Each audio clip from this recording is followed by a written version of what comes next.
Ukraine's defense ministry claims Russia was forced to recruit convicts from women's prisons for military service in the conflict in Ukraine. The Ukrainian side called this an attempt to cover up Russia's growing losses in Ukraine.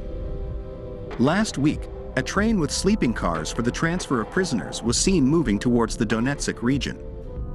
One of the cars contains a female convict inside it, said the Ministry of Defense of Ukraine on Monday, the 13th of March 2023, quoted from the Moscow Times. Olga Romanova, co-founder of prisoner rights organization Russia Behind Bars, confirmed the ministry's claims to independent news outlet iStories. He noted that Russia may have used female prisoners to assist in the invasion attempt since at least the end of last year. They were taken from several prisons in southern Russia. I don't know exactly, but they work in Kushevka, in the southern Krasnodar region, Russia.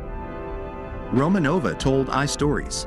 As many as 100 female prisoners are believed to have been transferred to fight in Ukraine so far.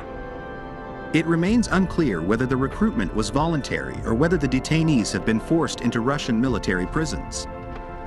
In February 2023, Ukrainian military officials said Russia had recruited as many as 50 female prisoners from a penal colony in the Russian-occupied city of Snizhna in Ukraine's Donetsk region.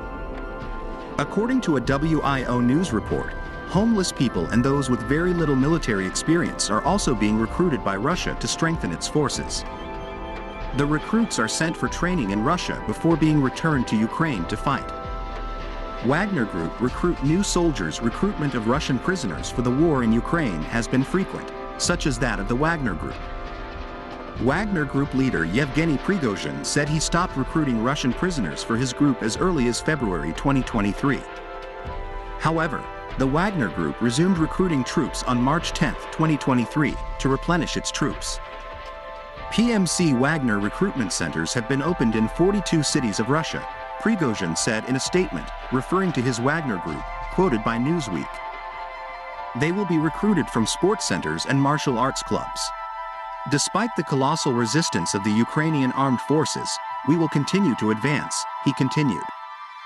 He also alluded to the apparent impediment of Russia's defense ministry, with whom he has been locked in a power struggle since Wagner began playing a prominent role in Russia's military campaign last year. Despite the wrenches they throw at every turn, we will overcome this together, he said. With these recruitment numbers, Russia is increasing its troops in Ukraine. Russia extends Black Sea seed export agreement with Ukraine for 60 days. Russia extended the Black Sea Grain Initiative agreement with Ukraine. The agreement, which ended on March 18, 2023, will be extended for 60 days. The United Nations, UN, which is mediating on the issue, said Russia's Deputy Foreign Minister, Sergei Vershinin, had agreed to extend the Black Sea Grain Initiative for only 60 days.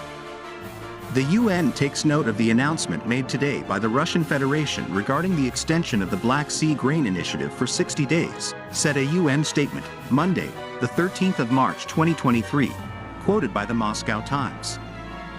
The addition of the term of the agreement this time is relatively short when compared to the previous extension, which reached 120 days.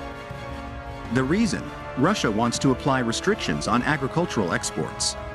Russia has no objections to another extension of the Black Sea Initiative after its second term ends on March 18, but only for 60 days, Russian Deputy Foreign Minister Sergei Vershinin said.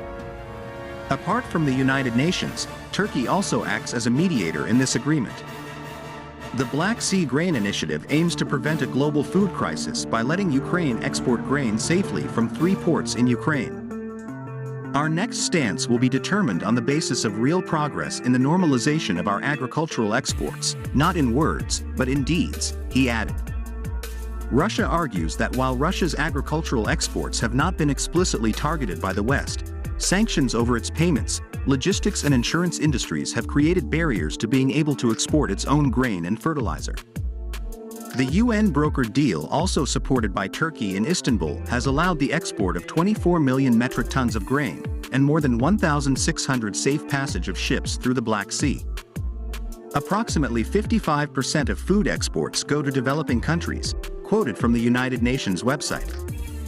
The press statement was issued after talks with the Russian high-level delegation with the United Nations on Monday, the 13th of March 2023, in Geneva, Switzerland. The talks involved high-ranking UN officials on behalf of Secretary-General Antonio Guterres, namely Head of Trade and Development Rebecca Grinspan, and Head of Aid, Martin Griffiths. Black Sea Grain Initiative. The Black Sea Grain Initiative is an agreement between Russia and Ukraine that allows Ukraine to export grain safely from certain ports to try to overcome the 2022 food crisis. This agreement was made in July 2022, after the Russian invasion of Ukraine, quoted from the UN website.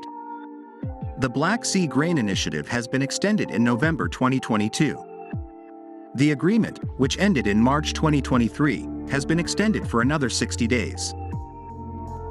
Having disbursed funds, Poland wants its money back from Ukrainian refugees. Polish officials are trying to recover social assistance funds they have over-allocated to Ukrainian refugees.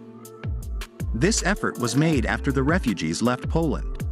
According to local media last Wednesday, the Polish Social Insurance Institute, ZUS, disbursed about 2 million Polish zlotys, or the equivalent of $450,000 for Ukrainian citizens through two programs, namely distributing monthly payments of 300 zloty or $67 and 500 zloty or $112 per month for each child. The funds were given even though the refugees were not entitled to the assistance. However, the actual amount of aid provided without valid reason is likely to be much higher, the report said. Quoted from the Russia Today page, Monday, the 13th of March 2023, so far, of this amount, ZUS is believed to have only earned 35,300 Polish zloty, or the equivalent of $8,000.